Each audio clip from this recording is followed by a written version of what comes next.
মোগল সাম্রাজ্যের শ্রেষ্ঠ শাসকদের একজন বাদশাহ আওরঙ্গজেব রহিমাহুল্লাহ।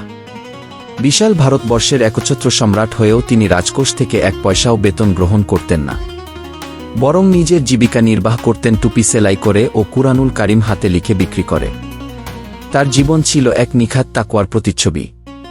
শত ব্যস্ততার মাঝেও তিনি গভীর রাতে উঠে তাহাজ্জুদের নামাজে দাঁড়িয়ে চোখের পানিতে চাদর ভিজিয়ে ফেলতেন। তার জীবন এমন বহু শিক্ষণীয় ঘটনার সাক্ষী, যার একটি নিম্নরূপ। একবার বাদশাহ আওরঙ্গজেব রহিমাহুমুল্লাহ এর এক মুসলিম সেনাপতি পাঞ্জাব অভিযানকালে একটি গ্রামে পৌঁছান। সেখানকার এক ব্রাহ্মণের সুন্দরী কন্যাকে দেখে তিনি তার পিতার কাছে বিবাহের প্রস্তাব দেন। ব্রাহ্মণ পিতা চাপে পড়ে বাদশাহ আলমগীরের রহিমাহুমুল্লাহ দরবারে ন্যায়বিচারের আবেদন জানান।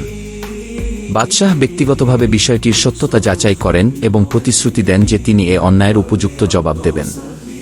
ঠিক 1 মাস পর যখন সেনাপতি বরের বেশে ব্রাহ্মণের বাড়িতে প্রবেশ করলেন, তখন দেখলেন ছদ্মবেশী বাদশাহ আলমগীর রহি নিজেই খোলা তরবারি হাতে দাঁড়িয়ে আছেন। মুহূর্তেই ভয়ে সেনাপতি অজ্ঞান হয়ে মাটিতে লুটিয়ে পড়েন। এই ঘটনা দেখে গ্রামবাসীরা এতটাই অভিভূত হয় যে তারা গ্রামটির নাম পরিবর্তন করে আলমগীর রাখে। যে ঘরে বসে বাদশাহ আলমগীর রহিমাহুমুল্লাহ সেই রাতে ইবাদত করেছিলেন, সেই কক্ষটিকে আজও হিন্দু সম্প্রদায় পবিত্র স্থান হিসেবে সম্মান করে। কেউ সেখানে জুতা পায়ে প্রবেশ করে না।